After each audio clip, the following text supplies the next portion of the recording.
What happens when a morning television interview goes from polite conversation to explosive confrontation in a matter of minutes? When one of the most recognizable figures in the world decides he has had enough of answering questions and turns the tables on one of America's most respected journalists? It only took 35 seconds of escalating tension before Prince Harry was escorted off the set of Good Morning America, leaving audiences and crew members in absolute shock. The morning started like any other at the Good Morning America studio in New York City. The lights were bright, the cameras were rolling, and George Stephanopoulos sat across from Prince Harry, ready to conduct what was supposed to be a straightforward interview about the prince's latest charitable endeavors.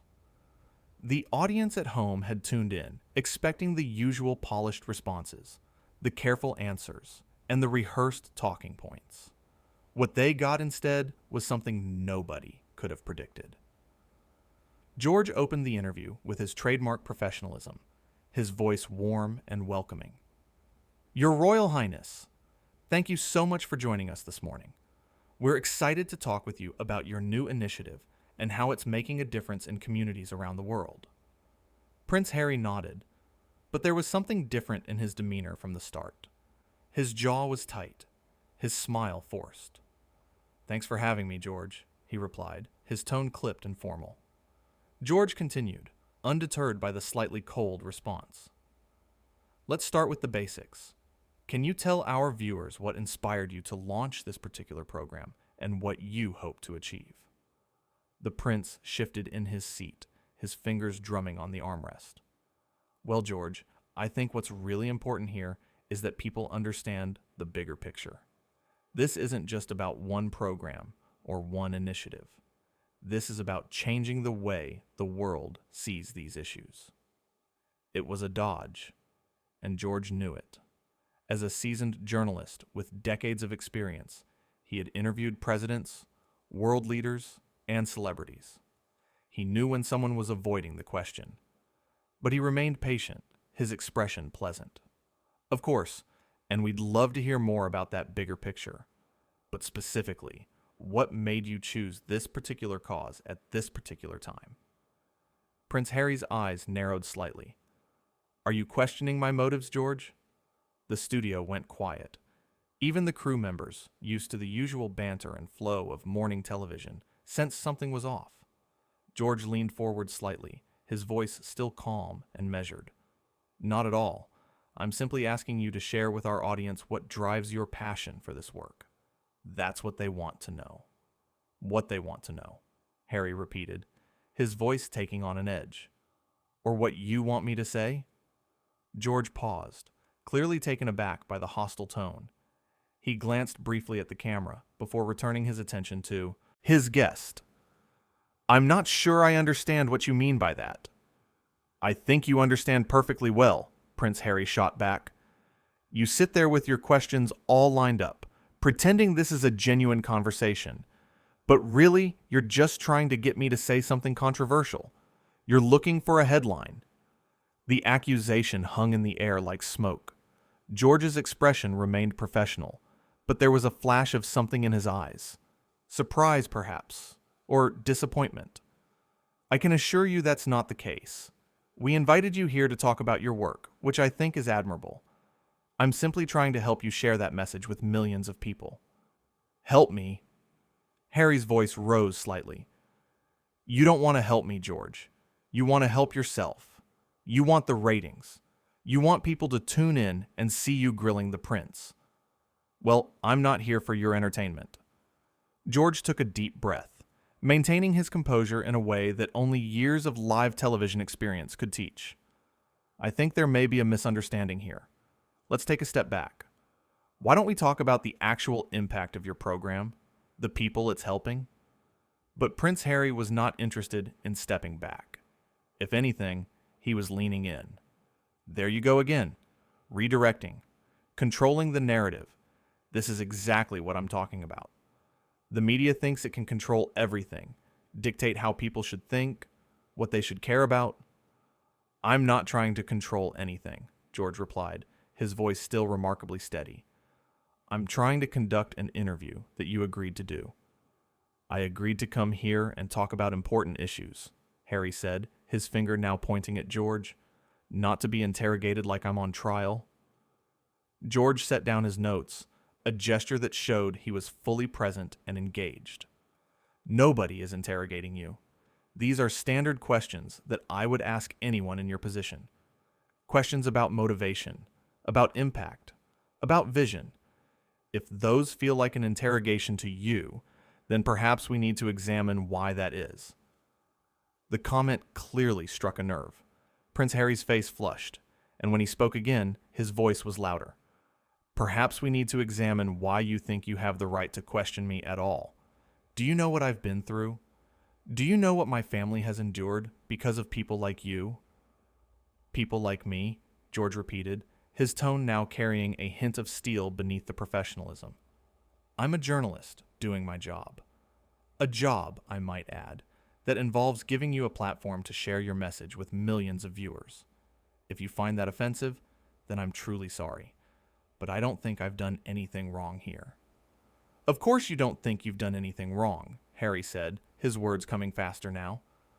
None of you ever do. You ask your invasive questions, you dig into people's lives, you create stories out of nothing, and then you act, surprised when people push back. The crew members were exchanging glances now. This was not normal. This was not how interviews on Good Morning America typically went. The producers in the control room were frantically trying to decide whether to cut to commercial, but the car crash quality of the exchange made it impossible to look away. George leaned back in his chair, his hands folded in his lap. I have asked you exactly 3 questions. I asked you what inspired your program. I asked you to share what drives your passion, and I asked you about the impact you hope to achieve. If those questions feel invasive to you, then I genuinely don't know what else to say. Maybe you should say nothing, Prince Harry snapped. Maybe you should sit there and listen instead of trying to trap me with your clever questions. Trap you? George's eyebrows raised. With all due respect, Your Royal Highness, nobody is trying to trap you. You came on this show voluntarily. You knew what this was. An interview. A conversation. That's what we do here every single morning. Don't patronize me, George. I'm not patronizing you. I'm trying to understand where this hostility is coming from. Have I said something to offend you? Because if I have, it certainly wasn't my intention. Prince Harry stood up abruptly, the microphone still clipped to his jacket. Your intention doesn't matter. What matters is that you people think you can treat us like we're here for your amusement, like we're puppets that perform on command. George remained seated, his voice calm but firm. I think you should sit back down. We can work through this. I'm not sitting back down, Harry declared. I'm done with this. I'm done with all of it.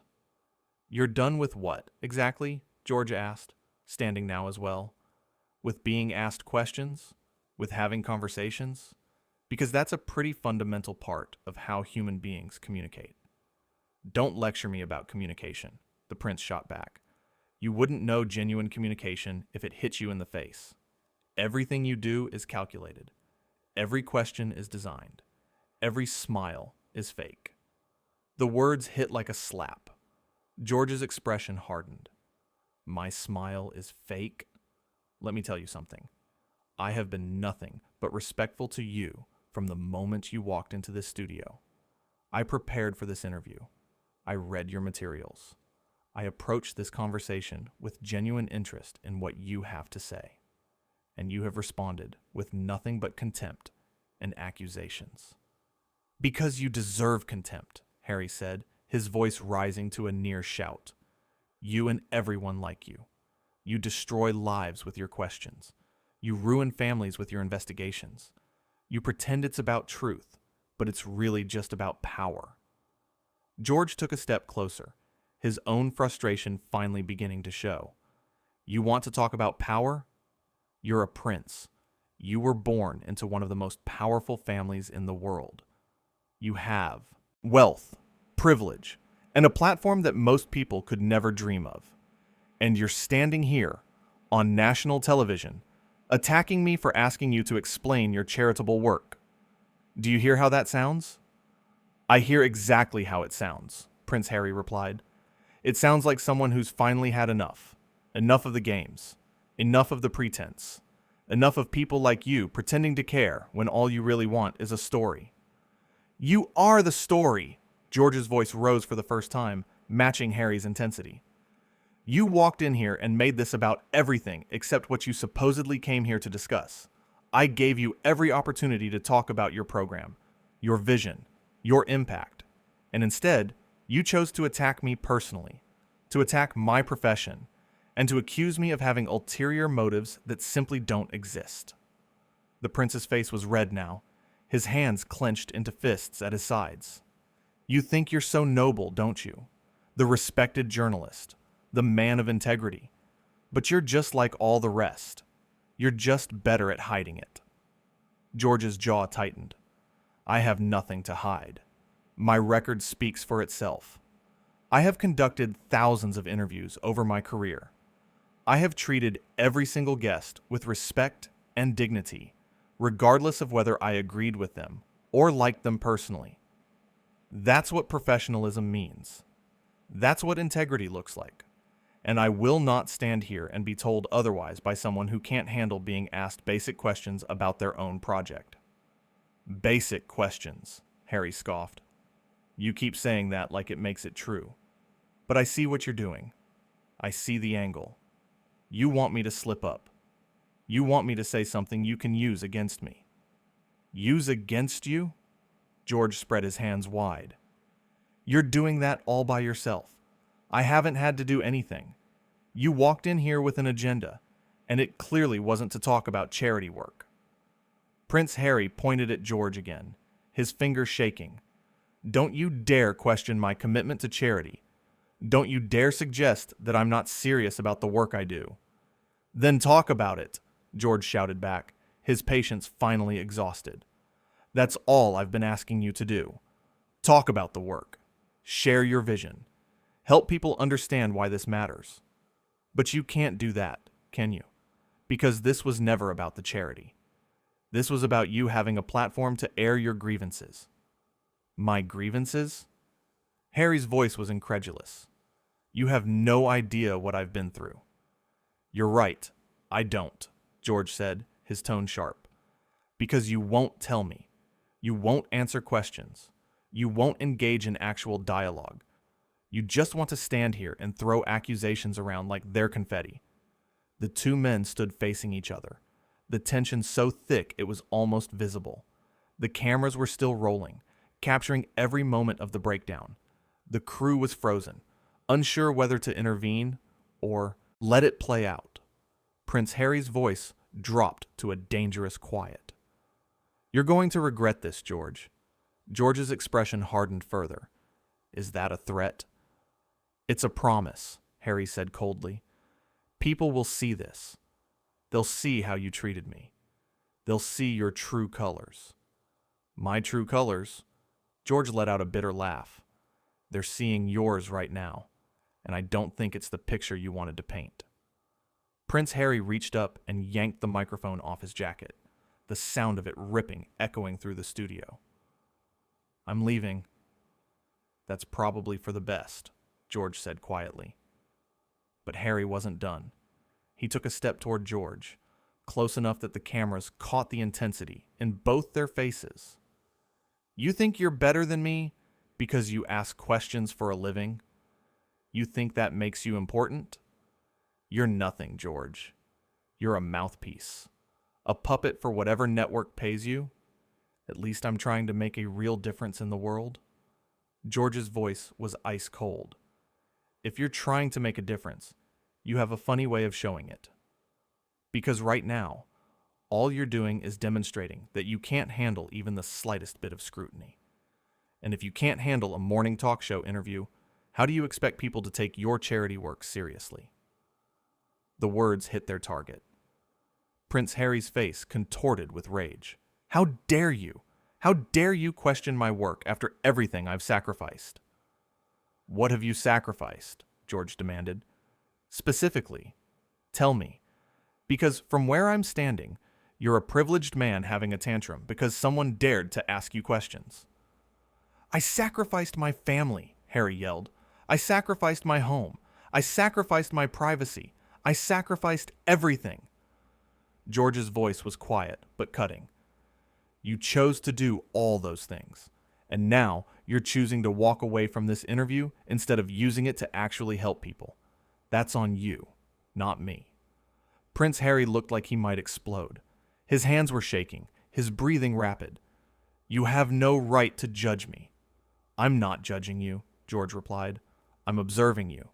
And what I'm observing is someone who talks a big game about wanting to make a difference, but can't handle the basic requirements of public advocacy, which includes answering questions.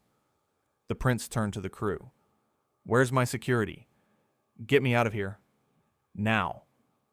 2 security personnel appeared from the wings, their faces carefully neutral. They had clearly been watching the whole thing unfold and were unsure how to proceed. George spoke one more time, his voice carrying across the studio. You can walk out of here if you want, but running away from difficult conversations isn't going to change anything. It's just going to prove that you were never serious about any of this in the first place. Prince Harry whirled around, his face a mask of fury. You don't know anything about me. You don't know what it's like to live my life. You're right. I don't, George said simply. And now, neither will anyone watching this show. Because instead of telling them, you chose to attack me instead. The security team gently touched Prince Harry's arm, trying to guide him away. But he shook them off, taking one last step toward George. This isn't over, he said, his voice low and threatening. George stood his ground, his expression unreadable. It is for me. Goodbye, Your Royal Highness. For a moment, it looked like Harry might say something else. His mouth opened, then closed. His fists clenched and unclenched. The entire studio held its breath. Then, finally, he turned and stormed off the set, the security team following quickly behind him. His footsteps echoed in the sudden silence, getting quieter as he disappeared into the wings. George stood alone on the set, the cameras still focused on him. He straightened his tie, took a deep breath, and looked directly into the lens. Well, he said, his voice remarkably steady considering what had just transpired. That certainly didn't go as planned. There was a beat of silence before he continued. We're going to take a quick break. When we come back, we'll have our next guest, who I very much hope will actually want to have a conversation.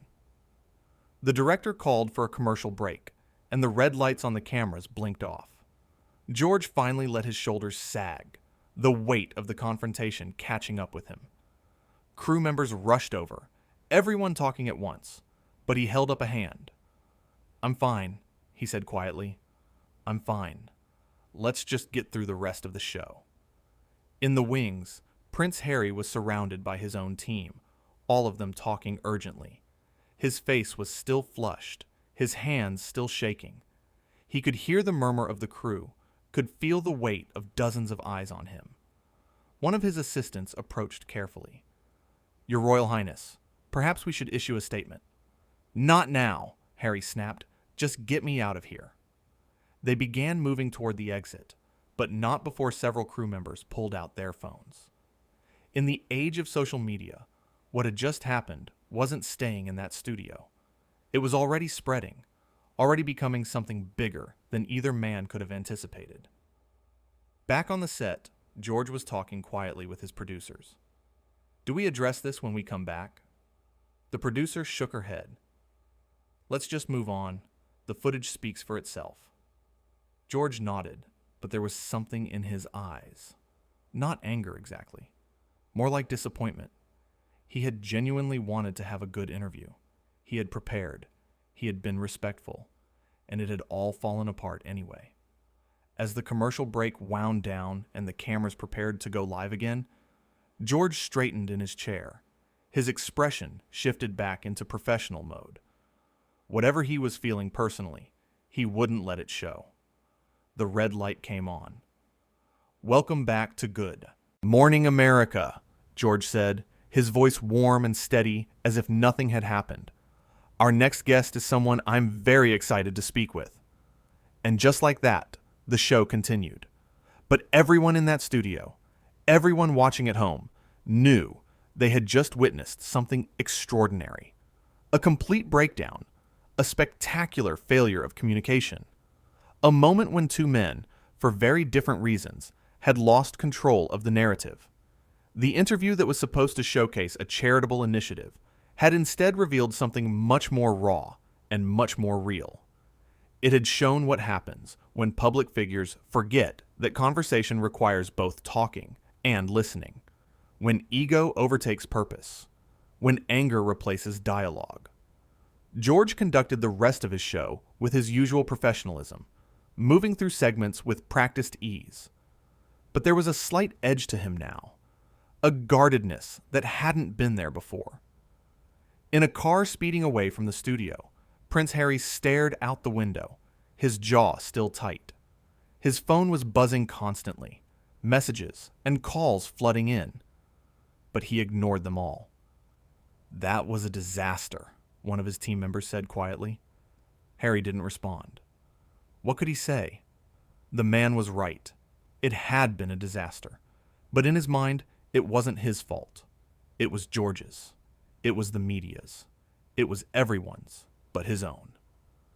Back in the studio, as the final segment wrapped and the show ended, George unclipped his microphone and stood. Crew members approached, wanting to discuss what had happened, but he waved them off politely. He walked to his dressing room, closed the door, and sat down heavily in his chair. For a long moment, he just sat there, processing what had occurred. His phone buzzed. His producer. That was incredible television. The phones are ringing off the hook. George didn't reply. He wasn't thinking about ratings or buzz. He was thinking about how quickly things had spiraled. How a simple interview had turned into a shouting match. How someone he had been prepared to treat with respect and dignity had instead attacked him personally and professionally. He thought about all the interviews he had done over the years. The difficult ones, the contentious ones, the ones where people disagreed with him or challenged him, and in all those thousands of conversations, he had never had one quite like this. There was a knock on his door. "George, you okay?" He stood, straightened his jacket, and opened the door. "I'm fine. Really?" And he was, in a way, because he knew he had done nothing wrong. He had been professional. He had been fair. He had been patient long past the point where most people would have been. What had happened wasn't his failure. It was something else entirely. A collision of expectations, perhaps. A fundamental misunderstanding of what an interview was supposed to be. Or maybe, more simply, it was what happens when someone isn't ready to be asked questions, no matter how basic or well-intentioned those questions might be. The footage of the confrontation would be analyzed endlessly in the coming hours and days. People would take sides. They would debate who was right and who was wrong. They would create narratives and counter-narratives. But for George, sitting in that dressing room, the truth was simple. He had invited a guest to talk about their work. He had asked reasonable questions, and the guest had responded with hostility and accusations. Everything else was just noise. He gathered his things and prepared to leave the studio. Tomorrow, there would be another show, another set of guests, another opportunity to have meaningful conversations. And he would approach it the same way he always did, with preparation, with respect, with genuine curiosity, because that's what a professional does, even when the person sitting across from them has forgotten how to be one.